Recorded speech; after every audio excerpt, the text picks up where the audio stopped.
Oi, eu sou o Márcio Alex e você está no canal Mais 15 Minutos. Hoje você vai entender como aconteceu a Revolta dos Malês, um dos acontecimentos mais marcantes da história do Brasil Imperial.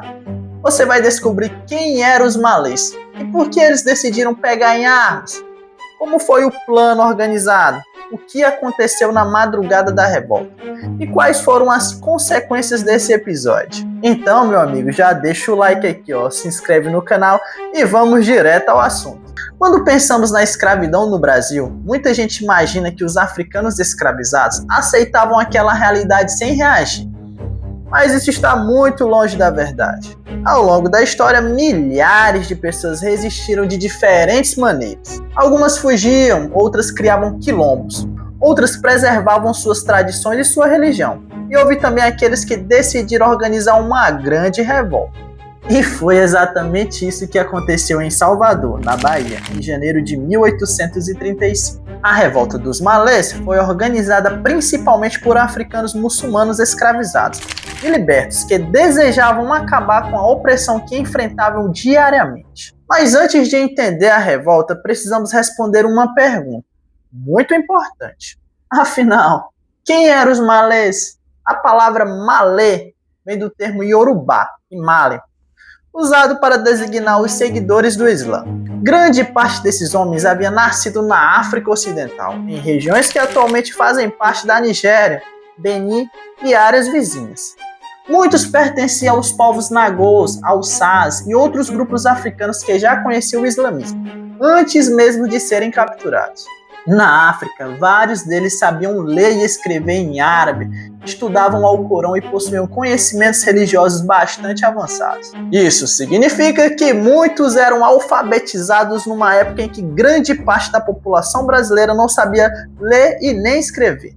Quando foram trazidos à força para o Brasil, perderam a liberdade, mas não abandonaram completamente sua religião e sua identidade. Mesmo vivendo sob extrema violência, continuaram realizando orações, ensinando o Alcorão e mantendo suas tradições sempre que encontravam uma oportunidade. Eles também usavam pequenos amuletos, contendo trechos escritos em árabe, acreditando que aqueles versos ofereciam proteção espiritual. Esses escritos chamavam bastante a atenção das autoridades, que muitas vezes nem conseguiu entender o que estava escrito. Salvador era o lugar perfeito para que essas comunidades crescessem. Naquela época, a cidade possuía uma enorme população africana. Estima-se que mais da metade dos habitantes fosse composta por negros, muitos deles escravizados e outros libertos. Era uma cidade movimentada, cheia de mercados, portos, igrejas e ruas estreitas, onde circulavam pessoas de diferentes origens. Apesar dessa diversidade, a desigualdade era gigantesca. Os escravizados enfrentavam jornadas de trabalho extremamente pesadas, recebiam castigos físicos constantes, viviam sob permanente vigilância, podiam ser separados de suas famílias e praticamente não possuíam direito. Além disso, havia forte repressão religiosa. Embora o catolicismo fosse a religião oficial do Império, muitos africanos continuavam praticando suas crenças de forma escondida. No caso dos malês, a religião tinha um papel ainda mais importante. Ela servia como um elemento de união. As reuniões religiosas também eram momentos para fortalecer amizades, trocar informações e discutir estratégias. Com o passar do tempo, vários líderes começaram a acreditar que apenas uma grande ação organizada poderia mudar aquela realidade. Assim começou a surgir o plano da revolta. Os preparativos foram feitos durante meses. Tudo precisava acontecer em absoluto sigilo.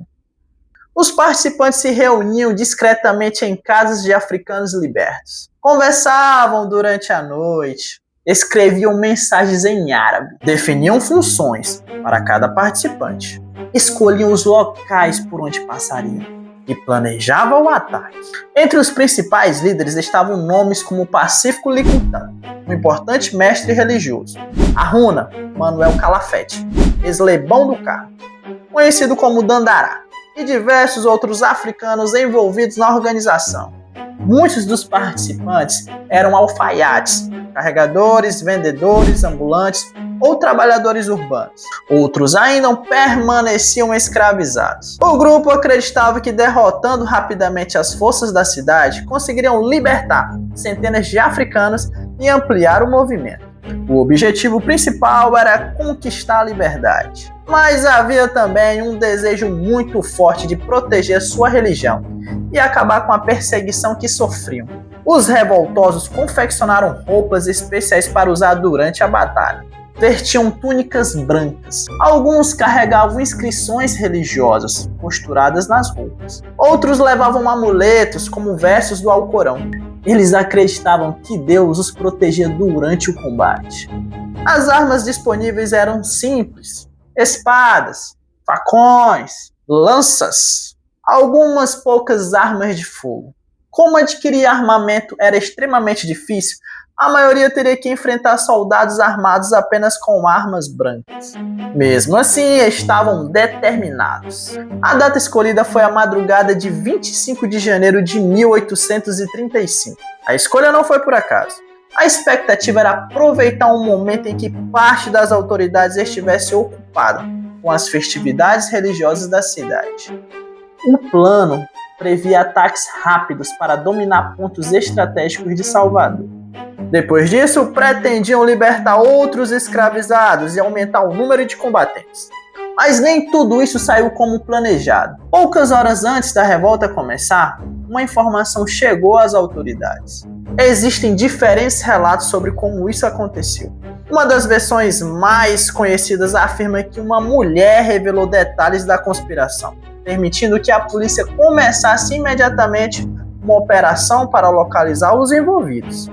Com isso, soldados passaram a circular pelas ruas antes mesmo do início da ação. Os conspiradores perceberam que o plano havia sido descoberto. Mesmo assim, decidiram seguir em frente. Na madrugada do dia 25 de janeiro, os primeiros confrontos começaram. Os revoltosos saíram pelas ruas de Salvador, empunhando suas armas. Enfrentaram guardas e soldados em diferentes pontos da cidade. Os combates foram intensos. As ruas estreitas favoreceram confrontos corpo a corpo. Espadas contra baionetas, facões contra mosquetes. Durante várias horas houve perseguições, tiros e lutas. Os malês demonstravam enorme coragem. Mesmo enfrentando tropas mais bem armadas, continuaram avançando. Em alguns momentos conseguiram surpreender as forças policiais, mas a vantagem durou pouco. As autoridades rapidamente mobilizaram reforços. Soldados do exército, integrantes da Guarda Nacional e policiais cercaram os principais acessos da cidade. Os revoltosos ficaram cada vez mais encurralados, sem armamento suficiente, sem novos reforços e já com muitos companheiros mortos ou feridos. Pouco a pouco, a resistência foi sendo derrotada. Ao amanhecer, praticamente toda a revolta havia sido sufocada. O saldo foi pesado. Dezenas de pessoas morreram durante os confrontos. Muitos ficaram feridos. Centenas foram presos. Começava então uma nova etapa: os interrogatórios. As autoridades queriam descobrir quem havia participado da organização. Casas foram revistadas. Documentos escritos em árabe foram apreendidos. Livros religiosos foram confiscados. Qualquer pessoa suspeita de participar das reuniões passou a ser investigada. Os julgamentos ocorreram rapidamente. As punições foram extremamente severas. Diversos participantes receberam centenas de chibatadas. Outros foram condenados à prisão. Alguns acabaram deportados para a África. Os africanos libertos também sofreram forte perseguição. Mesmo aqueles que não participaram diretamente da revolta passaram a ser vistos com desconfiança. A vigilância aumentou bastante. As reuniões religiosas passaram a ser monitoradas. As autoridades intensificaram o controle sobre os africanos muçulmanos. Houve ainda medidas para dificultar encontros noturnos e limitar a circulação de escravizados. Além disso, cresceram as restrições contra manifestações culturais e religiosas de origem africana. Mesmo derrotados militarmente, a revolta dos malês deixou marcas profundas. Ela mostrou que existiam africanos altamente organizados. capazes de planejar operações complexas, manter comunicações secretas e mobilizar dezenas de participantes. Também revelou a importância da religião islâmica entre parte da população africana trazida ao Brasil. Durante muito tempo, muita gente acreditava que todos os africanos possuíam as mesmas tradições religiosas, mas a revolta dos malês demonstrou justamente o contrário. A população africana era extremamente diversa. Existiam diferentes povos, diferentes idiomas, diferentes culturas e também diferentes religiões. O islamismo fazia parte dessa diversidade.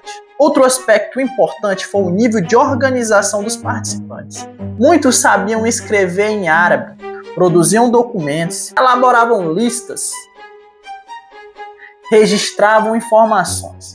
E tudo isso impressionou bastante as autoridades da época.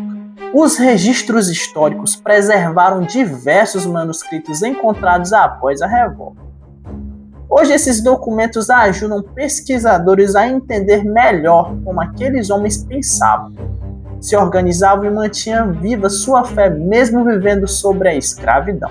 A revolta dos malês também reforça uma ideia fundamental. Para compreender a história do Brasil, os africanos escravizados nunca foram apenas vítimas passivas. Eles resistiram, criaram estratégias, preservaram culturas, defenderam suas crenças, buscaram liberdade e enfrentaram enormes riscos para tentar mudar suas vidas. Embora o movimento tenha durado poucas horas, sua importância histórica permanece enorme. Ele revela a força da organização coletiva, da identidade cultural e da resistência diante de um sistema extremamente violento. Hoje, quase 2 séculos depois, a revolta dos malês continua sendo estudada por historiadores, justamente porque permite compreender melhor a diversidade dos povos africanos que vieram para o Brasil e a luta constante pela liberdade. Conhecer essa história é entender que a formação da sociedade brasileira passou também pelas experiências, pelas crenças, pelos conhecimentos e pela coragem de milhares de africanos que deixaram uma marca permanente na história do Brasil. E esse foi mais um vídeo do canal Mais 15 Minutos. Se você gostou, deixa o seu like e compartilha esse vídeo com quem também gosta de história. E se inscreve no canal para não perder os próximos conteúdos. Eu sou o Márcio Alex e muito obrigado pela companhia. E até o próximo vídeo.